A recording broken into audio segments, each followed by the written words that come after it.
morning, students. Welcome to the online learning class. Myself, Amrita Singh, student of Jamshedpur Women's College, semester 2, MM. This is all about me.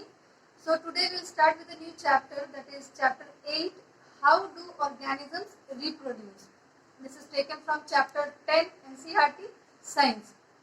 Okay, so the first question which comes in our mind is, what is reproduction and variation?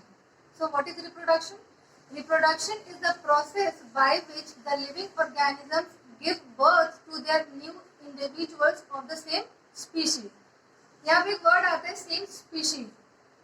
It means, for example, dog. A dog will always give birth to a dog only. A cat will always give birth to a cat. Similarly, humans will always give birth to humans. So here the same species is very important. The next term is variation.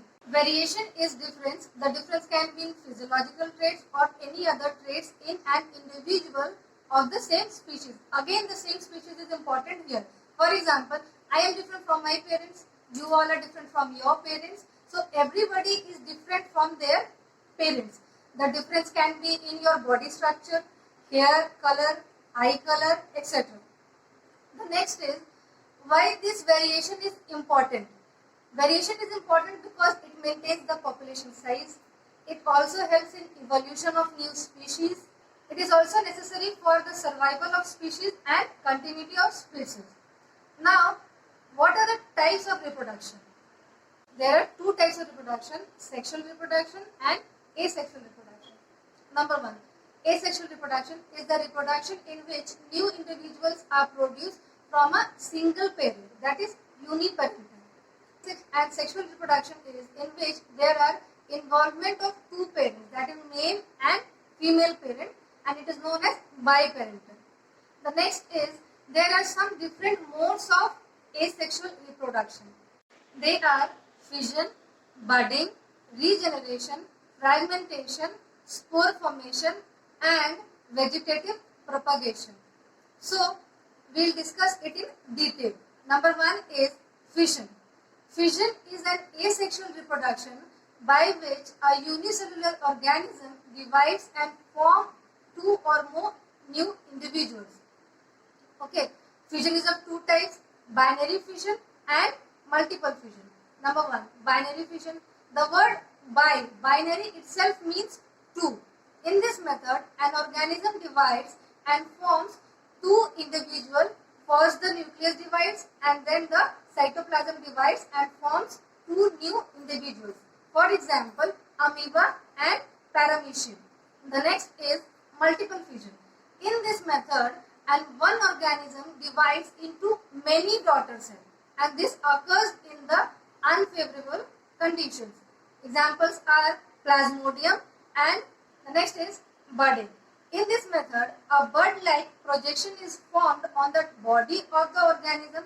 The bud then develops into a new individual. It then separates from the parent and forms an independent individual. So, you have seen in Hydra, a bud develops from the parent cell. The bud divides itself and forms into a new individual. Examples are Hydra, yeast, etc. The third one is regeneration. The word regeneration itself means to regenerate. So, in this method, a part of the body of the organism, if cut or broken out, it can develop into a new individual. Examples are Hydra, Planaria, starfish, etc. The fourth one is fragmentation. Fragment means to broken into small pieces. In this method, the body of a simple multicellular organism breaks up into small pieces on maturation, and each fragment develops into a new individual. Examples are Spirogyra. The fifth one is spore formation.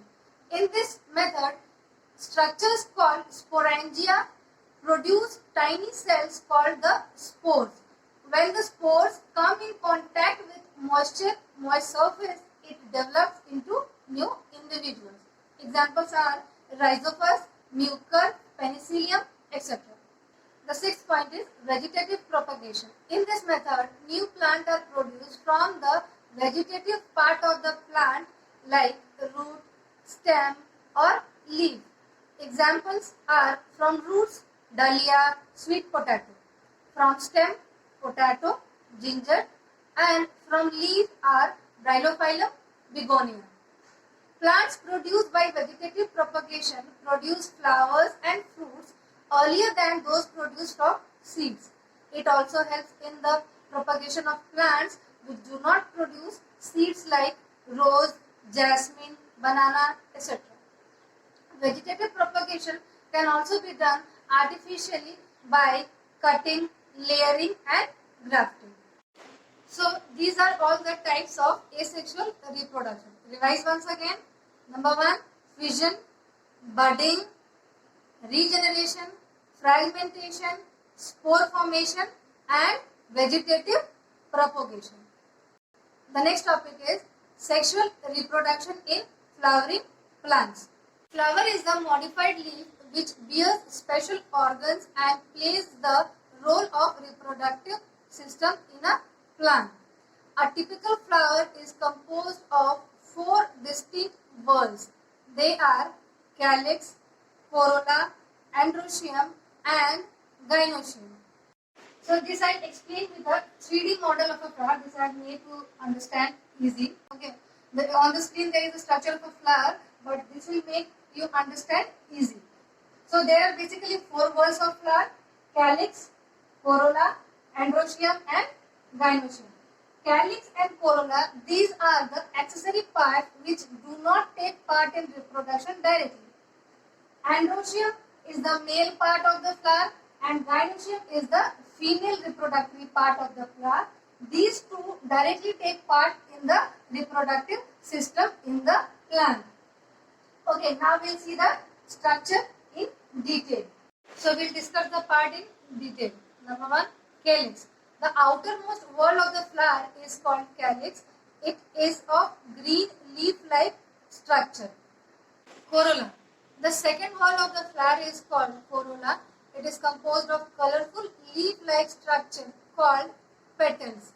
Petals are colorful so that the insects and birds can be attracted to assist the flower in pollination. The next is androecium. This is the third whorl in the flower. It is composed of stamen. Stamen is made up of anther and filament. Stamen is made up of slender stalk and anther on top. Anther produce the pollen grains. Pollen grains are the male gamete. Gynoecium. Gynoecium is the female reproductive part of the flower. This whorl is at the center of the flower. It is composed of swollen base called ovary. A cylinder style stands upright on the ovary. It has flat top called stigma. Ovules are inside the ovary. Ovules are the female gametes. So we will discuss it in detail. This is the stalk of the flower. Below this is the stem. These are the leaves. Okay, and we will see it in detail.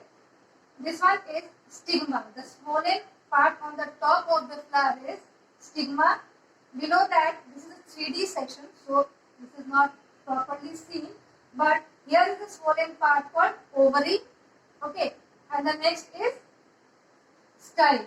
So these 3, stigma, ovary and style, constitute the female reproductive organ, that is gynoecium, and collectively all in 3 are known as pistil or carpel.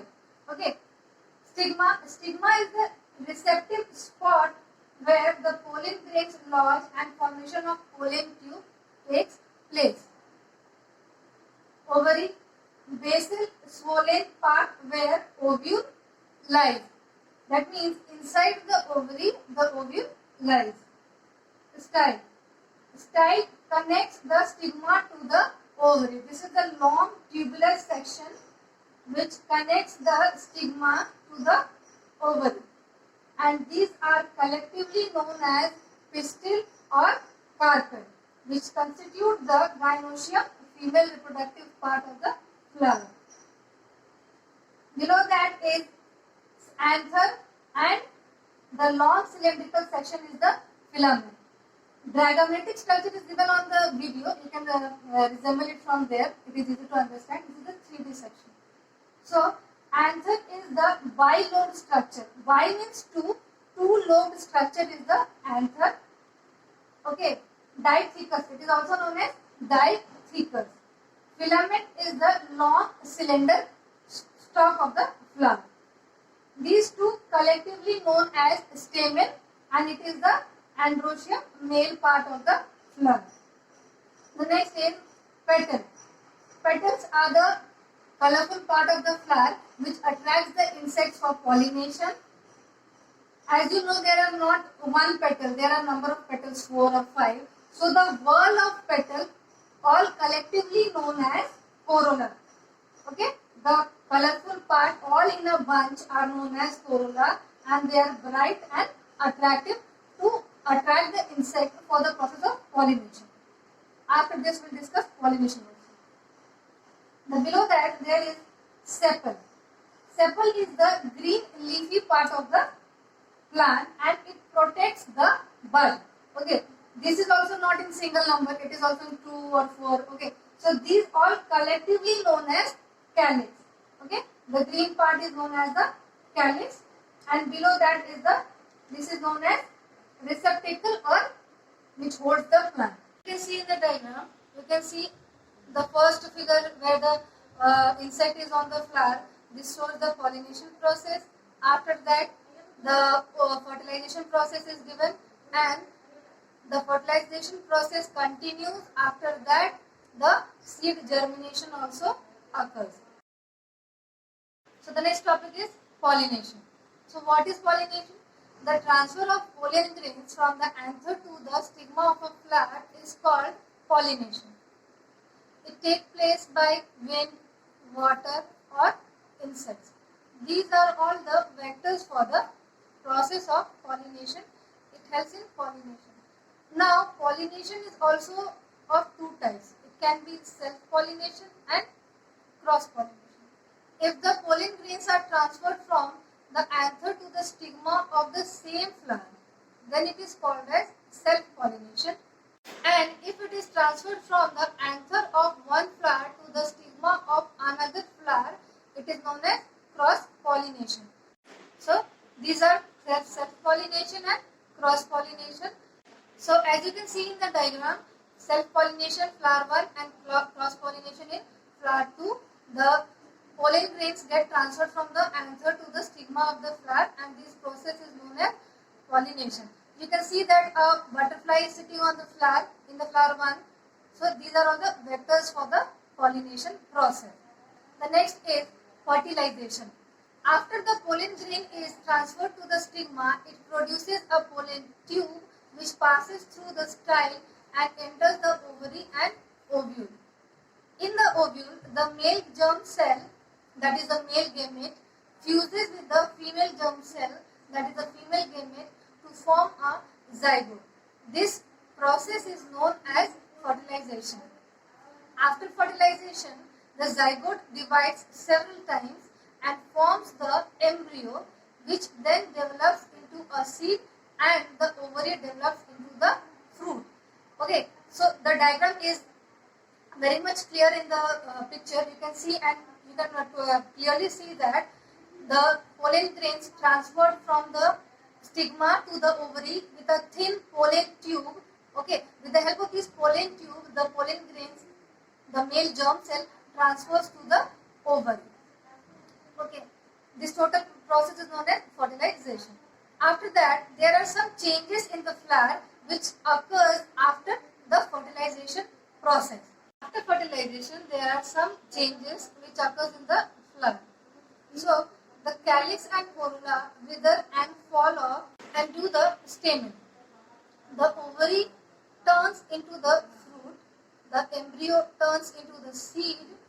Once the seed becomes mature, fruit dries up so that dispersal of seeds can take place. Now, the structure of seed. A seed contains an embryo, some reserve food, and is enclosed by a protective covering called seed coat. The reserve food is starch in the cotyledons. These are 2 in number. The embryo has two pointed parts. The lower part is called plumule, which gives rise to the shoot system. Structure of seed.